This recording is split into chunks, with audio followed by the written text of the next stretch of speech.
Okay, where we at? Page 63? Yeah, let's go. Page 63.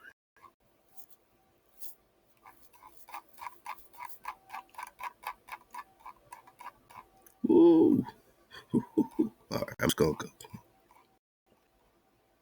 Get you happy when this book is open. I get too happy. You know, we're talking Shebas and Shimbalas and all kind of fun stuff, man.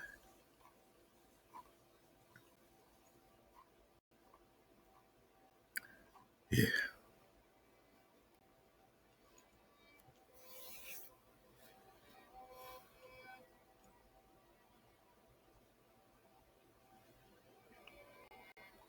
So as I read this, Flight to the Land of Prester John book, just be mindful that there's a whole history happening in the American empire of Calalus, and Calalus means promised land.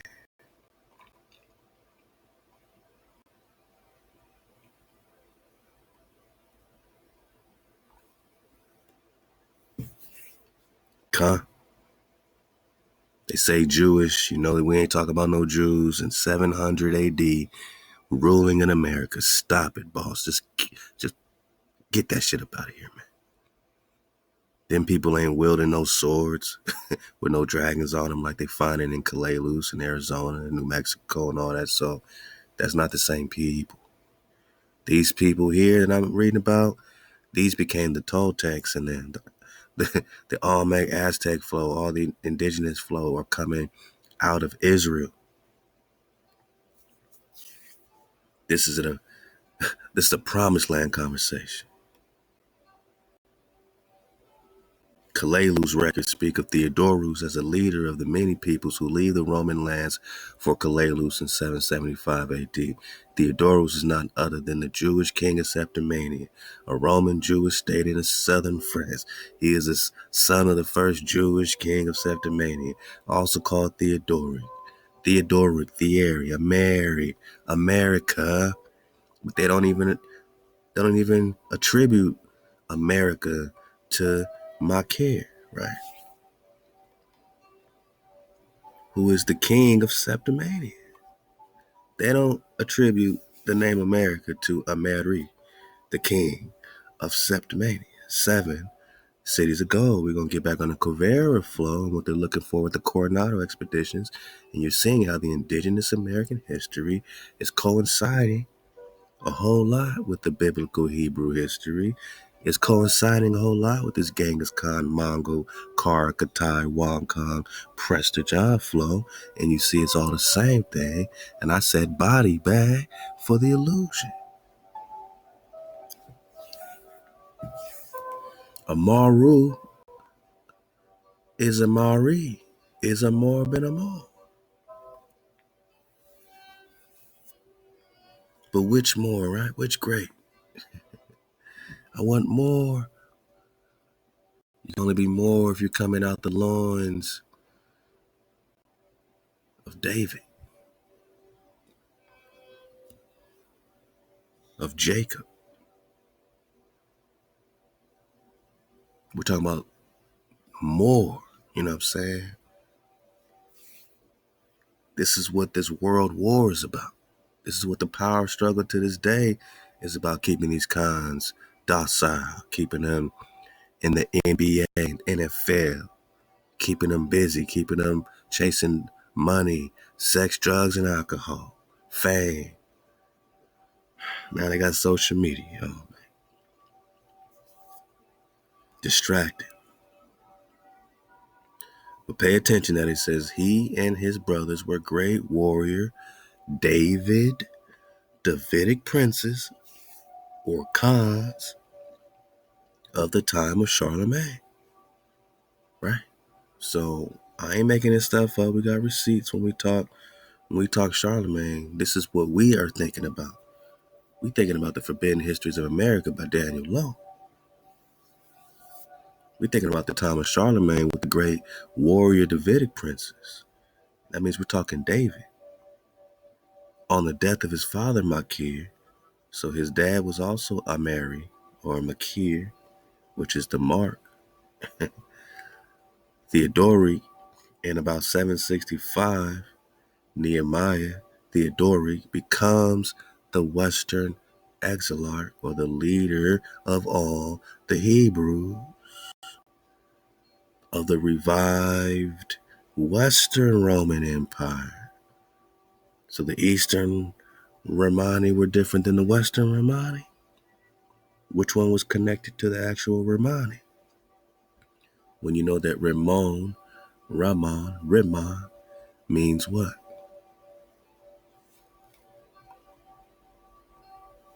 Ramon in Hebrew means what? Right.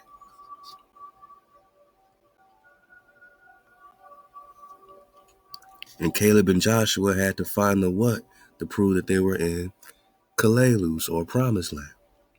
They had to get the pomegranates, right? So the pomegranates come with the title Ramon, and the Ramon is what they're hijacking as the Roman.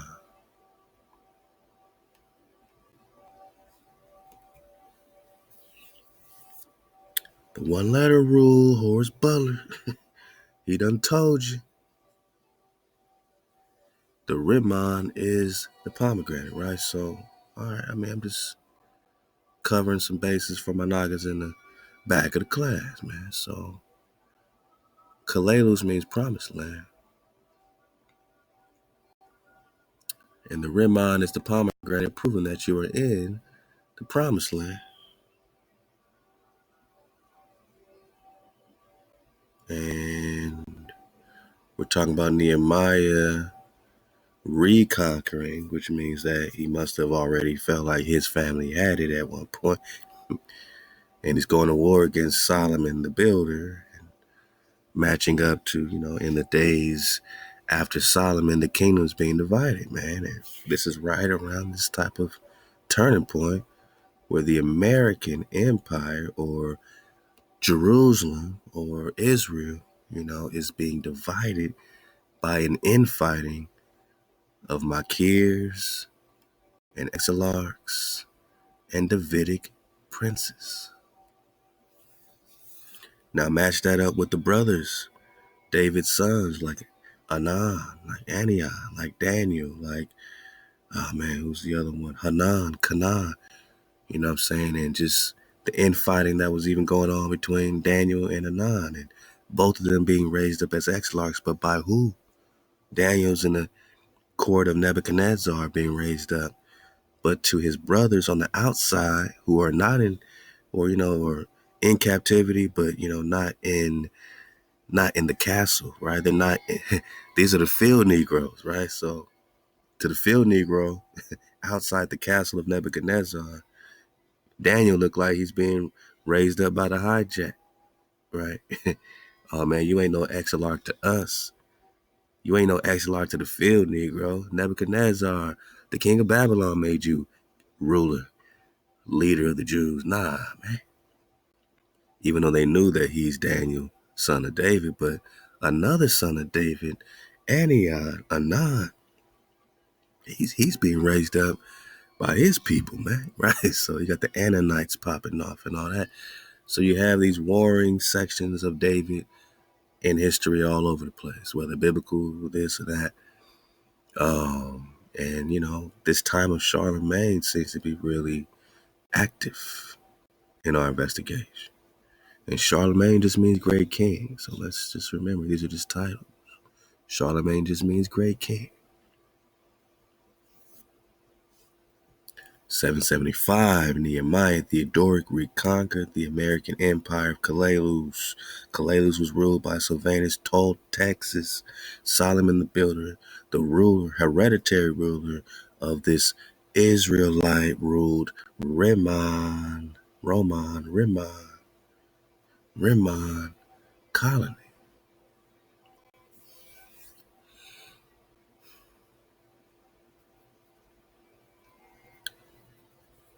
Promised land.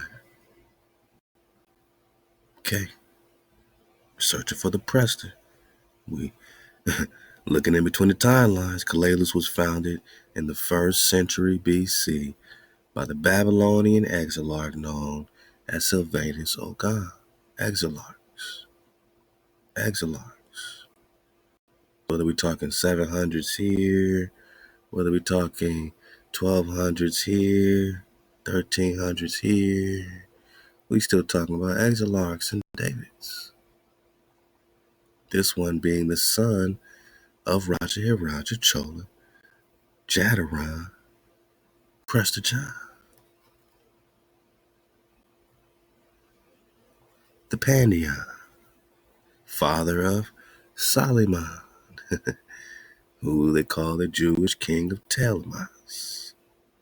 So these are all areas to recon this Telmas. Later we'll get this Tahama flow, husband of Labana, Limbu, queen of Rubati, Gadi, and Mani. And would this be Sheba? If that's Solomon, would this be a Sheba? If it's not the Sheba, would it be a Sheba? Because the queens were also, you know what I'm saying, you know, they were coming in a long line of high frequency titles as well. High Amazon queen titles, man. So Sheba, you know, these are rulers. Queen Tamar, you know what I'm saying? You know, you got the prophetess Deborah popping off. How is this flowing in actual history, right? Not their story, but our story. Reuben, Gad, and Manasseh, right? She's the queen of all of them. Wife of Solomon the first, solely. But this solely title even goes back before Prester John, which is very interesting when you look at these type of genealogies. And we got it, you know, because they always cut it off, so they don't say who his father was. But when we start comparing it to the other Jadaron, there's more Solomons and more Davids. And it's like, yo, that's not the first. That's not the first Solomon and David. Nah.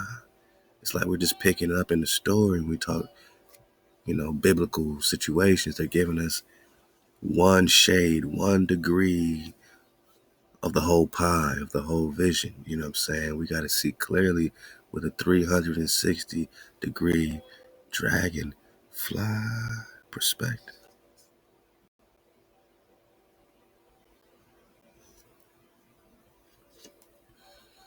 Exilarch David.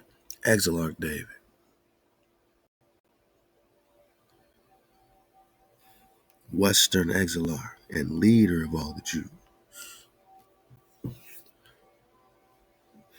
Now we're talking Solomon, right? Because the American Empire Calalus was ruled by Sylvanus Toltec ShaLaWam, the builder, who is the hereditary, based on bloodline, Khan of the Romani colony. Calalus was founded in 1st century BC by the exilarch Sylvanus Ogam, who I believe might be King David himself, or a David, or Sylvanus Brabo, who would also be a ShaLaWam by title. These are titles. A Nasi by title. Ruler of Sumer. They say Sumer set in Britain, in parentheses. Breton. We're just talking Sumer, like Samaria. Uh-oh. But now we back on them timelines again. A great Romani Israelite king. They say Roman Jewish ruler. Romani Israelite king. All right. Sylvanus Ogam is a great promised land American Hebrew Israelite king. All right. Soldier and ancestor of the swan. Right. So we're gonna get back on that. James Baldwin flight to the land of Preston, but they got all the swans in their titles and Cathays. So I just want you to see, man, they coming right out of this particular, frequency of the story, right? Of the American Empire Calalus. This American empire is popping off. They say 775 AD. Hey, love to the Templar, man. This could easily be 1775. This could have been, man, your takedown could be so recent. It's crazy, man. It's really embarrassing. You know what I'm saying? Really embarrassing how they changed history so quickly. Ancestor of the Swan Knights, or the Barbar, which is swan, Hebrew word of the day, Hakadzin. He also had a fleet of trading vessels known as the ships of Solomon or the swan boats. The ships are shaped like swans, with their sails like the wings of a beautiful gliding white swan. Right, and then after the defeat of Sylvanus, or Solomon the Builder, told Texas, this royal family were sent to Europe, where they were under the protection of Machir, Nehemiah, Theodorus. So they weren't destroyed, they were protected, but they had to bounce about the spot, right? They had to go. It was still a takeover, but it was a family takeover, a royal family takeover. You know, they weren't sacrificed and slaughtered. Nah, they were sent and protected. In Europe, now you got these royal houses of Europe popping off, right? But where'd they come from? They came from the American Empire. They came from the American Empire. And the royals, the royal family, the real royals were sent to Europe. And this is 775. So they're trying to get their, royalty from these hereditary bloodlines. Nah, man. You are the hereditary swans, man. You are the Swan Knights, Managa.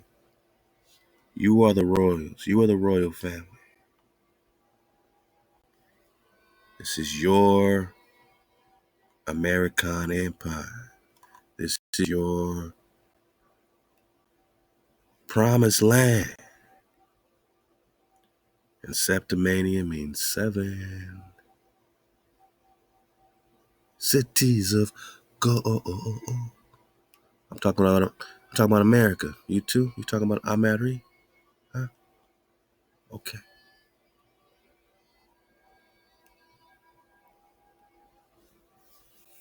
Swan Knights, Swan Boats. Swan Knights, Swan Boats. So we're going to take our time and get some more of these chapters. I'm just getting a little bit of this one, but yeah, we're getting to the Princess of Cathay and how Ogier won the sword and the Knight of the Swan. Yeah. When they start talking swan on a night, we know where it's coming from now. They didn't tell us we had to recon it, right? They talked about Ogier. Oh man, Ogier won the sword.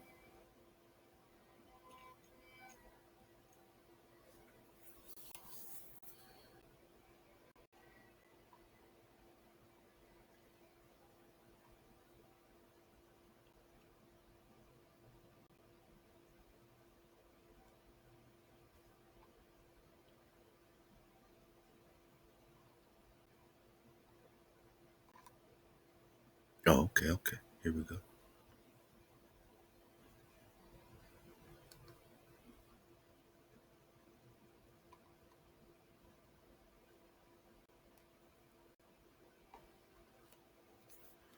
So the royal family was sent back to Europe under the protection of Nehemiah and his family. The legends of Ogier the Dane actually refer to Tuatha the Danann Dunan, who are also known as Maninan or Maine of America. America, boss. America. So the legends of Ogier is all about America. The Dane, Dunan, Maïts, Dune de Maïts, Tuatha, all this is about America. The Irish legend of Regamon also allude to this family. And this is what they took out right there. What about the Olmec flow, right? That's what we missing. But wait to get it. Before it was cut out this book, we had to get that last sentence, boss. They took a whole sentence out on a Naga. They took a whole sentence out. We still talking about the Empire of Charlemagne. This is off the Conspiracy Cafe, man. Talking about Calalus artifacts in Tucson.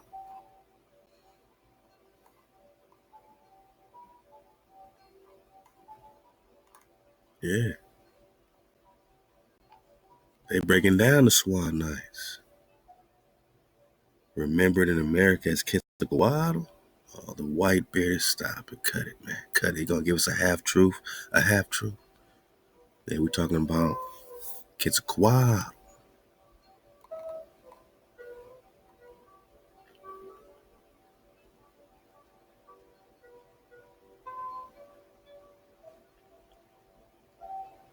So this is what they ain't telling us. Mar Joseph was a grandson of Sylvanus Ogam or Brabo Barber or David, the great Remani Israelite warrior who defeated the giant, right? Didn't David fight a giant? American emperor of Ogam or Ogir called Druon. This is Ogir flow. Antigoon. Later European legends, Juran means oak, describe the stature of Antigoon, like an oak tree, man.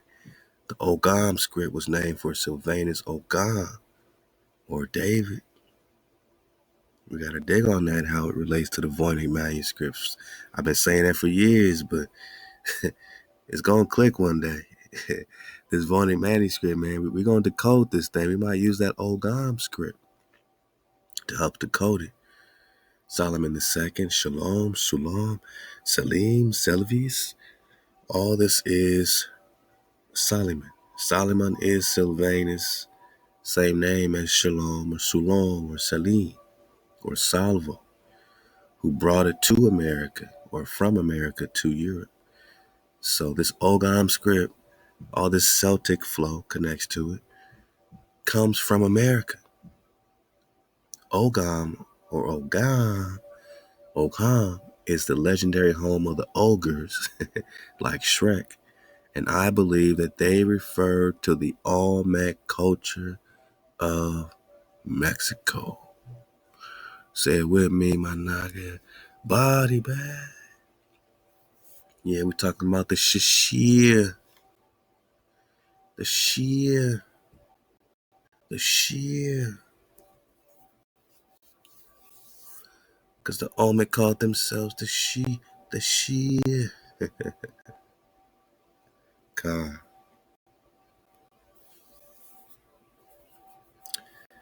Yeah. Olmec had nothing to do with this Neanderthal. Not even a little bit, boss. The Olmec is the she.